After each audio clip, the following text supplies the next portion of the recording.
అందరికీ నమస్తే అండి. జగన్మోహన్ రెడ్డి గారి పరిపాలన అంటే మీరు హెడ్డింగ్ చూసే ఉంటారు. ఎంత భయంకరంగా ఉందో చెప్తాను రండి అని. అదే కదా పెట్టాను. సో నిజంగా అంత భయంకరంగా ఉందా? సరే, ఇది భయంకరమో కాదో అనేది మీరే డిసైడ్ అవ్వండి. ఇది పాజిటివో నెగిటివో కూడా మీరే డిసైడ్ అవ్వండి. నేను చెప్పే తప్పు ఫేక్ అయితే ఇమీడియట్గా కామెంట్ చేయండి. నిజమైతే మాత్రం యాక్సెప్ట్ చేయండి. బహుశా అంటే చాలా చిల్లర వ్యవహారాలు, చాలా చిన్న వ్యవహారాలు ఇది కూడా ప్రభుత్వం చేయలేకపోతుందా అని అనిపిస్తుంది. ఒక ఉదాహరణ, మీరు డ్రైవింగ్ లైసెన్సులు 2020 తర్వాత కొత్తగా డ్రైవింగ్ లైసెన్సులు అప్లై చేస్తే మీకు లైసెన్సులు కార్డులు వచ్చాయా? రాలేదు. డ్రైవింగ్ లైసెన్స్ కార్డులు రావట్లే. ఎందుకు రావట్లేదు? ఆ కార్డులు ఎవరైతే ప్రింట్ చేస్తారో కంపెనీ ఉంటుందో వాళ్ళకి బిల్లులు ఇవ్వట్లే. చిన్న వ్యవహారం, చాలా చిన్న అమౌంట్లే ఉంటాయి. వాళ్ళకి ఒక ప్రొసీజర్ ఉంటుంది, ఒక ప్రక్రియ ఉంటుంది. ఆ ప్రొసీజర్ ప్రకారం ఆ డిపార్ట్మెంట్ వాళ్ళు వాళ్ళకి బిల్లులు ఇచ్చేస్తే వాళ్ళు కార్డులు ప్రింట్ చేసి ఇన్ టైంలో డబ్బులు ఇచ్చేస్తారు. చాలా సిల్లీ వ్యవహారం. మరి గవర్నమెంటేగా చేయాలి. అదేదో ప్రైవేట్ ఏజెన్సీకి ఇచ్చినా సరే వాళ్ళకైనా డబ్బులు ఇవ్వాలి కదా, చేయట్లా. మరి ఇది చిల్లర వ్యవహారమే కానీ సిగ్గుతో తలదించుకోవాల్సిన వ్యవహారం. అలాగే ఫిష్ ఆంధ్ర స్టాల్స్ ఎక్కడికక్కడ మూతపడ్డాయి కదా, ఫిష్ ఆంధ్ర అని హడావుడిగా పెట్టారు. అవి ఇప్పుడు నడుస్తున్నాయి ఎక్కడైనా? నాకు తెలిసి ఎక్కడ నడవట్ల. చాలా చోట్ల ఫిష్ ఆంధ్రాలు మూతపడ్డాయి. ఈవెన్ పులివెందులలో కూడా మూతపడ్డాయి నాకు తెలిసి. వాటిని డిజైన్ చేయడానికి, అందంగా తీర్చిదిద్దడానికి, ఆ ఫ్లెక్సీలు, ఆ లోగోలు, ఆ అద్దాలు, మార్కెట్లు అంతా హడావిడి చేసి హంగామా చేయడానికి గట్టిగానే ఖర్చు పెట్టారు. ఒక్కో జిల్లాకు 1.5 వరకు ఖర్చు పెట్టారు. అది బిల్స్ పెండింగ్ ఉన్నాయి. ఇప్పటికీ కూడా బిల్స్ ఇవ్వాల. ఇప్పటికీ కూడా ఎవరైతే చేశారో వాళ్ళకి బిల్స్ ఇవ్వాల. చాలా చిన్న అమౌంట్ కూడా చాలా చిన్నదే. ఇవ్వలేదు కూడా. అలాగే సీఎం గారు ఏదైనా జిల్లాల్లో పర్యటనలకు వెళ్తారు, బహిరంగ సభలు పెడతారు బటన్లు నొక్కడానికి. సీఎం గారు ఏదైనా జిల్లాలో పర్యటనలకు వెళ్తే ఆయన మీటింగ్కి 10 కోట్లు ఖర్చు అవుతుంది కనీసం, తక్కువలో తక్కువ. ఒకప్పుడు మీటింగులు పెడితే, సీఎం స్థాయి మీటింగులు పెడితే 3 నుంచి 4 కోట్లు అయ్యేది. ఇప్పుడైతే మాత్రం 8 నుంచి 10 కోట్లు అవుతుంది. జన సమీకరణ, దానికి సంబంధించిన ఏర్పాట్లు చేయడం, ఆ స్టేజ్ డెకరేషను, జెండాలు, ఫ్లెక్సీలు, వచ్చే జనాలకి ఏమైనా వాటర్ కానీ ఫుడ్ కానీ ఇటువంటి ఏమైనా సప్లై చేయడం, వాళ్ళ ప్రయాణ సౌకర్యాలు చూసుకోవడం, అక్కడ వచ్చిన డిగ్నిటరీస్కి ఏమైనా వాటర్ బాటిల్స్ కానీ అట్లాంటివి ఇవ్వాలి, ఏమైనా గిఫ్ట్లు ఇవ్వాల్సి వస్తే గిఫ్ట్లు ఇవ్వాలి, అలాగే స్నాక్స్ ఇవ్వాలి. సో ఇలా చాలా పెద్ద మీటింగ్ ఉంటుంది, చాలా పెద్ద ప్రొసీజర్. అది కంటికి కనిపించిన ఖర్చు జరుగుతుంది. దానికి ప్రభుత్వం ఏమైనా బిల్స్ ఇస్తుందా? యాక్చువల్లీ దీనికోసం, ఈ పర్పస్ కోసమే కలెక్టర్ల దగ్గర అత్యవసర నిధి కింద ఒక 10 కోట్లో, 8 కోట్లో, 6 కోట్లో, 5 కోట్లో ఉంచుతారు వాళ్ళ దగ్గర. అర్జెంటుగా ఏదైనా మీటింగ్స్ జరిగితే దానికోసం ఖర్చు పెడుతుంటారనమాట. సో ఈ సీఎం గారి మీటింగ్స్ సంబంధించి బిల్లులు రావట్లేదు ఎప్పటి నుంచో. సో ఆ జిల్లాల్లో కలెక్టర్లు ఆవేదన చెందుతున్నారు. ఇదొకటి. అలాగే అంటే ఇవన్నీ కూడా చాలా చిన్న వ్యవహారాలు. ఇంకా కొన్ని గమ్మత్తైన విషయాలు ఉన్నాయి. మనకి ఆర్ఎండ్బి కాంట్రాక్ట్లు ఉన్నాయి కదా, ఆర్ఎండ్బి, మున్సిపల్ వర్క్స్ ఇవన్నీ ఉన్నాయి కదా.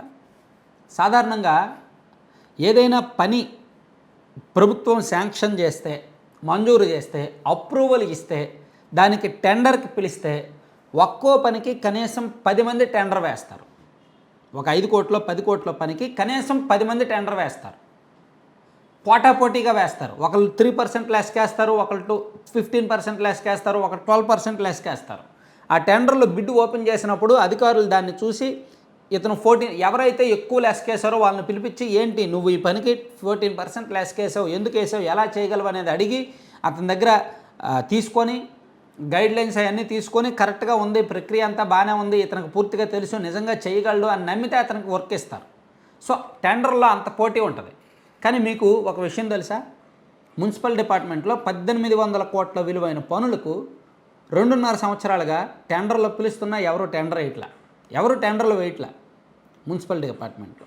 అలాగే ఆర్ఎండ్బిలో కూడా 2700 కోట్ల విలువైన పనులకు టెండర్లు పిలుస్తున్నా ఎవరు టెండర్ వేయట్లా. ఎందుకు? బిల్లులు ఇవ్వట్లేదు కాబట్టి. కరుడుగట్టిన వైఎస్ఆర్ కాంగ్రెస్ పార్టీ కుటుంబ సభ్యులతోనే నేను మాట్లాడాను ఈ విషయాలు. వైఎస్ఆర్ కాంగ్రెస్ పార్టీకి చెందిన కరుడుగట్టిన వైసీపీ కార్యకర్త అతను, ప్లస్ కాంట్రాక్టర్, ఒక చిన్న middle level contractor, class C contractor అనుకుంటా. సో ఆయనతోనే మాట్లాడితే ఎన్ని చెప్పాడో, బూతులు తిట్టాడో ఒక రకంగా. అవన్నీ మనం ఇప్పుడు బయటికి చెప్పకూడదు కానీ. సో ఎందుకు ఆవేదన? చిన్న కాంట్రాక్టర్ని చితికిపోతున్నాడు, పెద్ద కాంట్రాక్టర్లకి బిల్లులు ఇవ్వట్ల. ఇప్పుడు ప్రభుత్వం అంటే ఒక రన్నింగ్ మిషన్, రన్ అవుతూనే ఉండాలి, రొటేషన్ అవుతూనే ఉండాలి, పనులు శాంక్షన్ చేయాలి, నిధులు కేటాయించాలి, టెండర్లకు వెళ్ళాలి, అడ్వాన్సులు ఇవ్వాలి, పనులు చెక్ చేయాలి, మళ్ళీ బిల్లులు ఇవ్వాలి, మళ్ళీ కొత్త పని ఇవ్వాలి. ఇదంతా కూడా నడుస్తూనే ఉండాలి. మనము మీ సేవ ద్వారా లేదంటే సచివాలయం ద్వారా సర్టిఫికేట్లు ప్రింట్ తీసుకుంటుంటే వాళ్ళకు కూడా సర్టిఫికేట్లు ఇచ్చే వాళ్ళకు కూడా మనం డబ్బులు ఇవ్వాలి, కానీ వాళ్ళకు కూడా కొన్ని ఇవ్వట్లేదు. Aarogyasri hospitals, corporate hospitals, Aarogyasri వాళ్ళు ఒక ఏదైనా ఆపరేషన్ చేయాలంటే పేదలకు ఫ్రీగా చేసేస్తారు. అంటే వాళ్ళ దగ్గర లంచాలు ఏవో తీసుకుంటారు, అది వేరే విషయం. కానీ ప్రభుత్వానికి క్లెయిమ్ చేసుకుంటారు బిల్లులు. ఇదిగో నేను ఈ నెలలో ఇన్ని ఆపరేషన్లు చేశాను, ఇంతంత ఆరోగ్యశ్రీలో చేశానని చెప్పి ప్రభుత్వం దగ్గర, ఆరోగ్యశ్రీ వాళ్ళ దగ్గర కూడా డేటా ఉంటుంది. దీన్ని మ్యాచ్ చేసుకొని ఇదిగో ఈ హాస్పిటల్కి ఎంత ఇవ్వాలి, ఈ హాస్పిటల్కి ఎంత ఇవ్వాలని ఉంటుంది. అలా ఓవరాల్గా రాష్ట్ర వ్యాప్తంగా దాదాపుగా 2900 కోట్లు ఉంది పెండింగ్. అది ఇవ్వట్లేదు కాబట్టి మేము ఆరోగ్యశ్రీ వైద్య సేవలు ఆపేస్తాము అని చెప్పి వీళ్ళు కార్పొరేట్ హాస్పిటల్స్ యాజమాన్యాలు చెప్తున్నారు. ఆరోగ్యశ్రీ మేము 2500 రకాల ప్రొసీజర్లు పెట్టేశాము, ఆరోగ్యశ్రీ 25 లక్షలు చేసుకోవచ్చు, ఒక సంవత్సరంలో 25 లక్షలు విలువైన చికిత్సలు చేసుకోవచ్చు అని గొప్పలు చెప్పుకుంటామే. మరి ఇన్ టైం బిల్స్ ఇచ్చేయచ్చుగా. ఇన్ టైం బిల్స్ ఇస్తే ఒక ప్రయోజనం కూడా ఉంది, లంచాలు తగ్గుతాయి, అవినీతి తగ్గుద్ది. నేను ఒక ప్రైవేట్ డాక్టర్ గారితో మాట్లాడా. అక్కడ ఒక 60,000 రూపాయలు ప్రొసీజర్ హాస్పిటల్, దానికి ఏంటి ఆరోగ్యశ్రీ ఆపరేషన్ ఖర్చు 60,000 రూపాయలు ఫ్రీగానే చేశారు. కానీ దాదాపుగా 24,000 రూపాయలు ఖర్చు అయింది. దేనికి? మెడిసిన్స్కి, ఎక్స్రేలకి, స్కానింగ్కి, లంచాలకి, ఇతర చిన్న చిత్ర బిల్లుకి. ఇదిగో ఇది ఆరోగ్యశ్రీలో రాదు, ఇది ఆరోగ్యశ్రీలో రాదు అనే పేరుతో 24,000 ఖర్చు అయింది. పోన్లే 60,000 అతనికి మిగిలింది, కానీ 24,000 కూడా ఎందుకు ఖర్చు అవ్వాలి? అది కూడా అన్యాయంగా, అక్రమంగా, దరిద్రగొట్టు ఖర్చు. అది కూడా అన్నీ కూడా గవర్నమెంటే ఇవ్వాలి. గవర్నమెంట్ హాస్పిటల్స్లో స్కానింగ్ యంత్రాలు లేవా, ఎక్స్రేలు లేవా, మందులు లేవా? ఇవ్వాలి కదా. అసలు 24,000 కూడా ఎందుకు ఖర్చు అవ్వాలి? మహా అయితే ఒక 5,000 ఖర్చు అయితే ఓకే. సో ఇంత ఖర్చు అయినందుకు నేను హాస్పిటల్ని అడిగితే వాళ్ళు ఏం చెప్పారంటే, మాకు బిల్స్ ఎప్పుడు వస్తాయో తెలియదు, ఈ 60,000 మాకు బిల్లు ఎప్పుడు వస్తుందో తెలియదు, ఒక 6 నెలల్లో రావచ్చు, సంవత్సరంలో రావచ్చు. సో ఆ 60,000 మేము నష్టపోయినట్టే కదా, దానికి అట్లీస్ట్ దానికి వడ్డీ రూపంలో అయినా మాకు 10,000 15,000 మిగులుతుంది కదా అని లెక్కలేసుకొని చెప్తున్నారనమాట. అంటే మాకు 60,000 ఇన్ని నెలలు వాళ్ళ దగ్గర ఆగిపోతే ఈ 60,000కి మాకు ఇంత వడ్డీ లెక్క ఈ పేషెంట్ దగ్గర గుంజేద్దాం అనే లెక్క.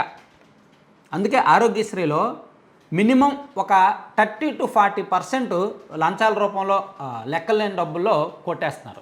అదే ఇన్ టైంలో బిల్స్ ఇచ్చేస్తే, ఏ నెలకు ఆ నెల బిల్లులు ఇచ్చేస్తే బాగా స్క్రూటినీ చేసుకొని ఈ అవినీతి తగ్గుద్ది, లంచాలు తగ్గుతాయి. ప్రైవేట్ హాస్పిటల్స్ కూడా ఇంట్రెస్ట్గా చేస్తారు వైద్యం, లేకపోతే ఇంట్రెస్ట్ చూపించరు. ఇలా మనం చెప్పలేక తప్ప పరువు పోయే వ్యవహారాలు ఎన్నున్నాయో. ఇవన్నీ కూడా చాలా చిన్న ఇష్యూస్. జస్ట్ ఒక అరగంట సేపు రివ్యూ చేస్తే అధికారులను పిలిపించి ఏమయ్యా డ్రైవింగ్ లైసెన్స్ కార్డులు ఇవ్వట్లేదంట, మనం ఏంటి ప్రాబ్లం అని చెప్పి అడిగితే వాళ్ళు చేసేస్తారు. కానీ మనం చేయం, ఎందుకంటే మనకు అవగాహన లేదు, పట్టించుకోరు, చాలా వ్యవహారాలు ఉంటాయన్నమాట.